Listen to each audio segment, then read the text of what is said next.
नमः शिवाय। जय श्री कृष्ण। दोस्तों, आपके घर में लड्डू गोपाल हैं, शिवलिंग भगवान हैं, शालिग्राम भगवान हैं या फिर कोई भी धातु की मूर्ति है तो उन्हें प्रतिदिन स्नान करवाना बहुत ही ज़रूरी होता है। आप उन्हें प्रतिदिन स्नान करवाते हैं तो जलाभिषेक करवाते हैं, तो आपको उस जल का क्या करना चाहिए? अगर आप सही तरीके से उसे प्रयोग में नहीं लाते हैं तो आपको महापाप लगता है। हमारे शास्त्रों में लड्डू गोपाल के स्नान की 5 विधियां बताई गई हैं। सबसे पहली है पंचामृत स्नान, जिसमें दूध, दही, शक्कर आदि से स्नान करवाया जाता है। शहद का प्रयोग किया जाता है, गंगा जल का प्रयोग किया जाता है। इस तरह से पंचामृत स्नान तैयार करके या तो आप इकट्ठा तैयार कर लीजिए या एक एक करके समर्पित कीजिए। इस तरह से लड्डू गोपाल को पंचामृत स्नान करवाया जाता है। दूसरा, उन्हें चंदन का स्नान करवाया जाता है। लाल चंदन ले लीजिए अथवा पीला चंदन, दोनों ही लड्डू गोपाल को बहुत ही प्रिय हैं। उनके तन को ठंडक देते हैं, इसीलिए गर्मियों के समय में मुख्य रूप से पीले चंदन का प्रयोग ज़रूर करना चाहिए। तीसरा स्नान जो लड्डू गोपाल को बहुत ही प्रिय होता है वह होता है फलों से स्नान।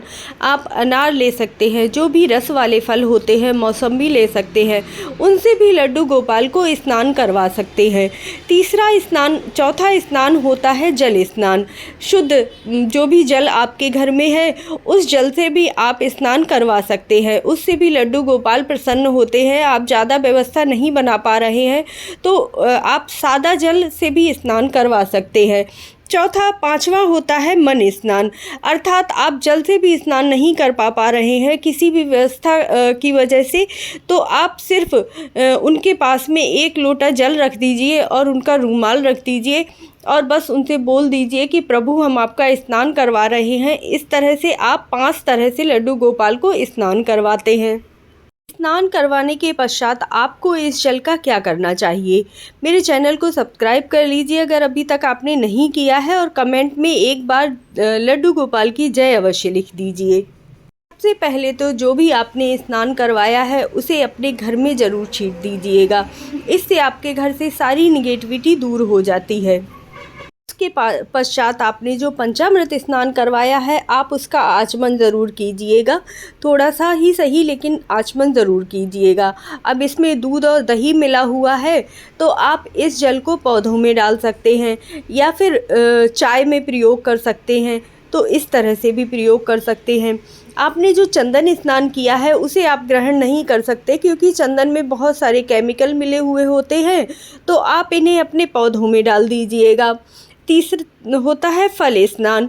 तो फल का जो स्नान है वो बहुत ही शुद्ध होता है, आप इसे पूरी तरह से ग्रहण कर सकते हैं, तो फल स्नान को आप पूरा ही ग्रहण कर लीजिएगा।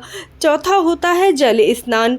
जल स्नान में आप प्रभु का जो जल है उसे चाय में प्रयोग कर लीजिए, सब्ज़ी बनाने में प्रयोग कर सकते हैं। ध्यान रखिएगा, आप प्याज वाली सब्ज़ी बना रहे हैं तब आप भगवान के जल को प्रयोग मत कीजिएगा। आप इस जल को अपने पीने वाले पानी में भी मिक्स कर सकते हैं, जिससे इसका प्रसाद आपके घर में जो अभी बाहर गए हुए हैं उन्हें भी प्राप्त हो जाएगा। तो पानी में मिक्स करने से सभी को इसका प्रसाद प्राप्त हो जाता है। भूल से भी आप कभी भी इस जल को सिंक में मत डाल दीजिएगा। किचन में के भी सिंक में नहीं डालना है और बाथरूम की तरफ तो बिल्कुल भी लेकर ही नहीं जाना है।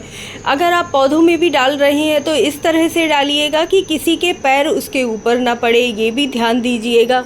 काफ़ी लोगों को तो मैंने वीडियो में भी देखा है कि सिंक में बिठाकर ही नहला देते हैं, तो वह जल सिंक के अंदर चला जाता है। तो ऐसा नहीं करना चाहिए, इससे महापाप लगता है और कन्हैया भी रुष्ट होते हैं।